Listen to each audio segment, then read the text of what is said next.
This is a Honda K20 engine, originally out of a Honda Civic Type R, sort of year 00 onwards. And we're going to use it in the RX-7 build. It's going to be actually turbo. They didn't come turbo, but we're going to turbo this one. We bought this engine probably a year ago now at this stage, and we don't really know the history of the engine. It came with a dry sump kit already on it, but it wasn't sealed to the engine. It leaked oil and stuff, so I'd say we just sat on it, and that's about as much as we know about that. So we're just going to strip it down today, have a look inside, and make a decision on what we have to do to it. Hopefully it should be nothing. It should be a standard engine. It'll literally just have a look, make sure everything's all right inside, put it back together, and we'll continue on with the build. As you can tell, the engine has been painted before. It actually was painted before we got it, but it was all flaking off and didn't really look great. And we just cleaned it out the best we could and gave it a quick painting, just to freshen up a little bit. But you can tell there's things that are painted over and it doesn't exactly look great, but they'll all be painted afterwards. There'll be a new rocker cover going on it, and it'll look a bit more professional looking by the time we're finished.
These two bolts down the end of the timing chain cover were a bit tight, so I took them off with the ratchet so I could feel what was happening.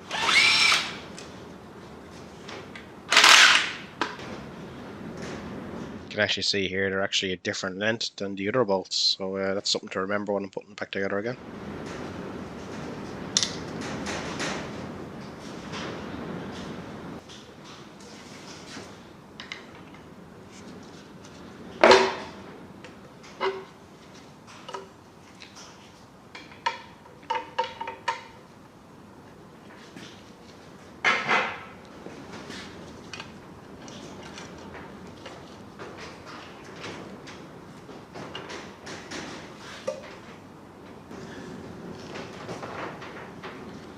It all looks lovely and clean in here. Chain looks sort of newish. So it'll be interesting now to take the chain off to see if there's any wear on these guides. Maybe someone was in here not too long ago.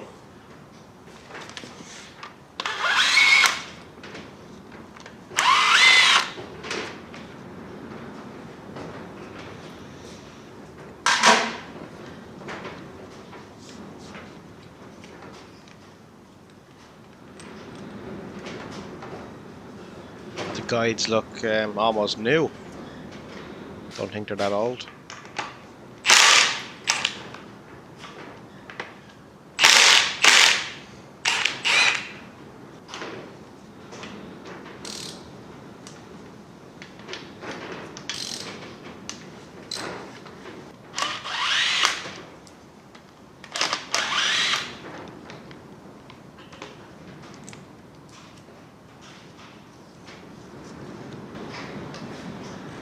It's sort of hard to tell if the chain's new or not. It looks fairly new and clean. I suppose I'll be able to tell when I get a new chain.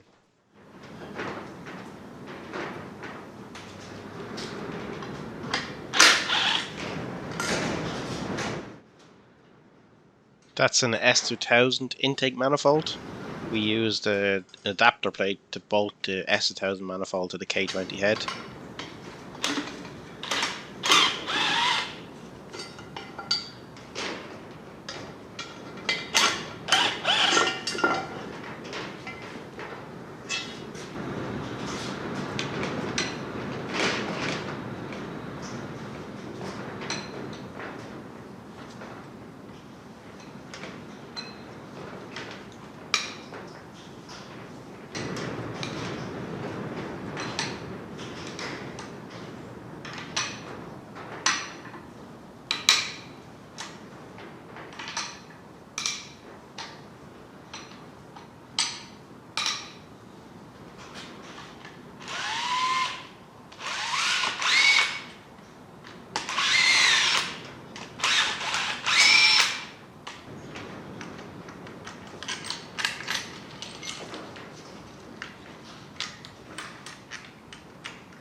I was just having a look, make sure everything looks okay.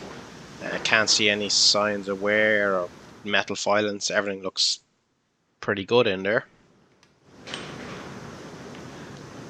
Same with the cams. There doesn't seem to be much wear on the cams. There's slight discoloration from oil over the years, but doesn't seem to be any wear in any of the cam lobes or any of the rockers or anything like that. Everything looks pretty good.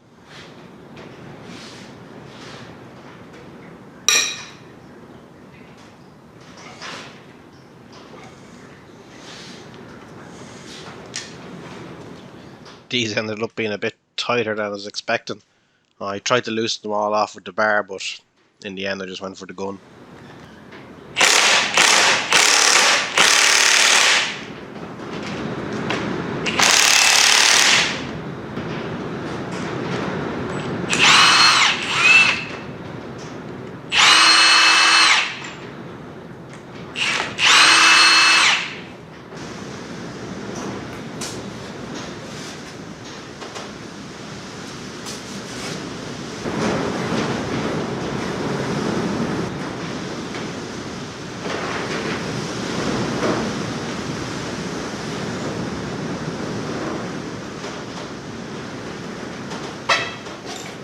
I wasn't too sure if we were going to be using the same head bolts again, so I decided to take them out and put them through the cardboard and mark them so I know which bolt came out of which hole in the engine block.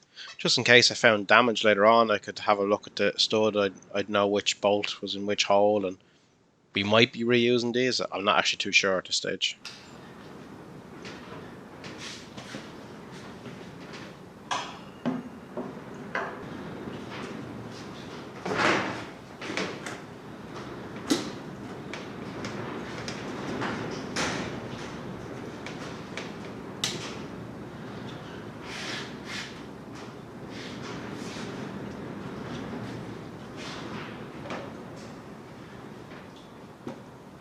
You can see the exhaust valves are a bit brown. This is probably from the engine burning a bit of oil.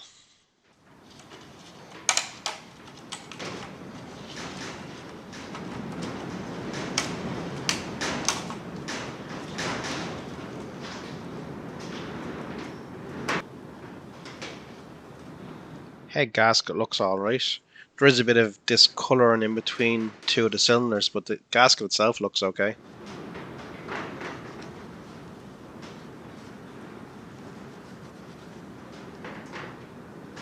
The bores don't look great there in cylinder 1 or cylinder 4 that you can see. You can actually see there's a bit of rust in cylinder 1 there.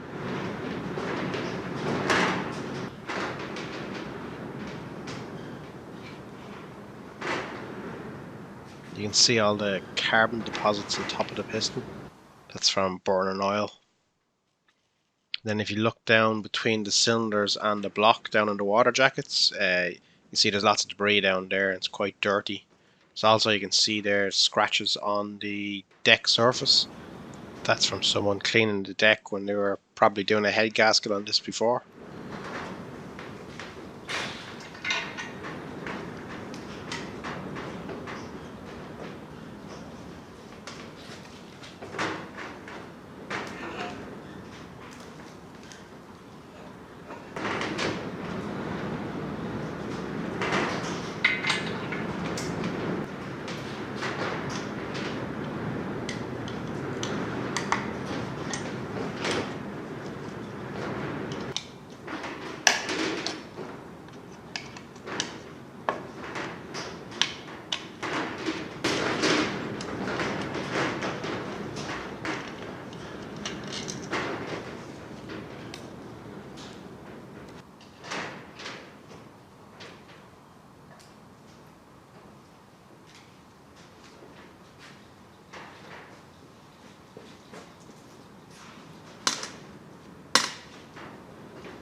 I was just using a bit of aluminium just to push the bottom of the rod, just to pop the piston out of the bottom of the block there. It was a bit tight on the rings just as it gets to the top of the bore, because the rings have never gone up that high before.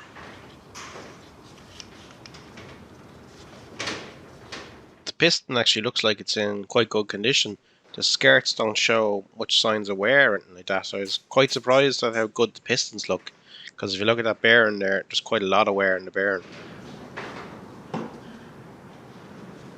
It's sort of hard to see, but the center of the bearing is all polished. You can sort of see my glove reflecting off it. It looks sort of orange.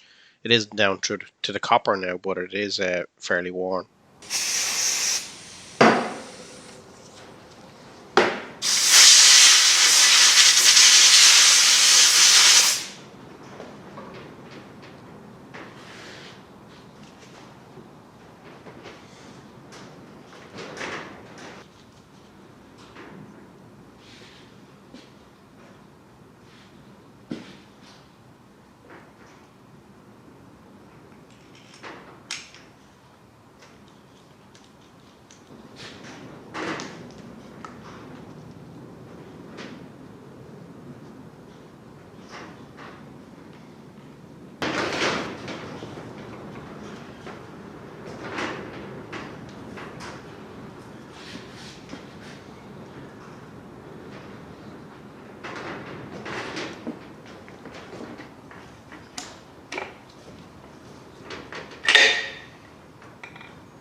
Again, another fairly badly worn bearing on this rod as well.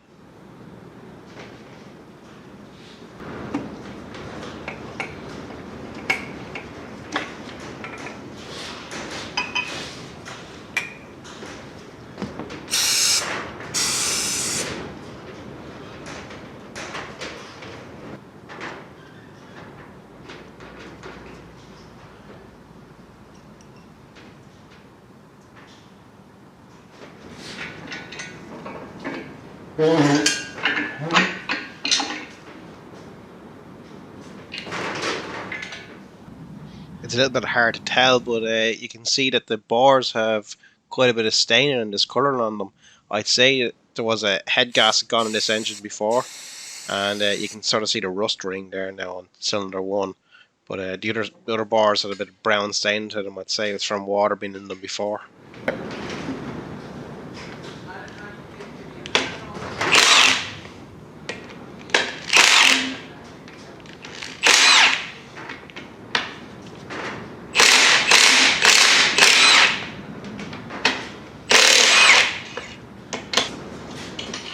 I wasn't expecting to strip the engine this far, so I had the engine mount mounted on the cradle that holds the crank in, so I had to move to take that off to be able to get the crank out.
You can see there's a bit of wear on the bearings here in the mains.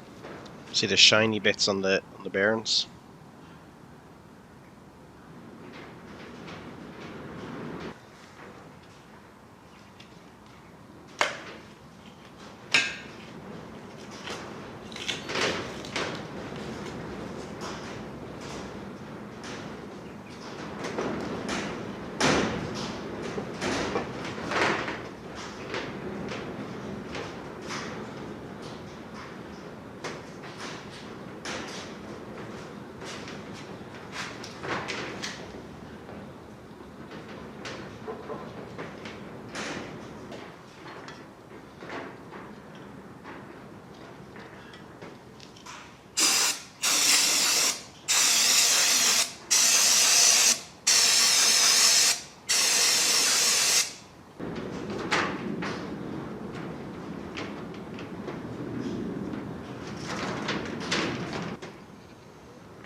The engine is stripped now.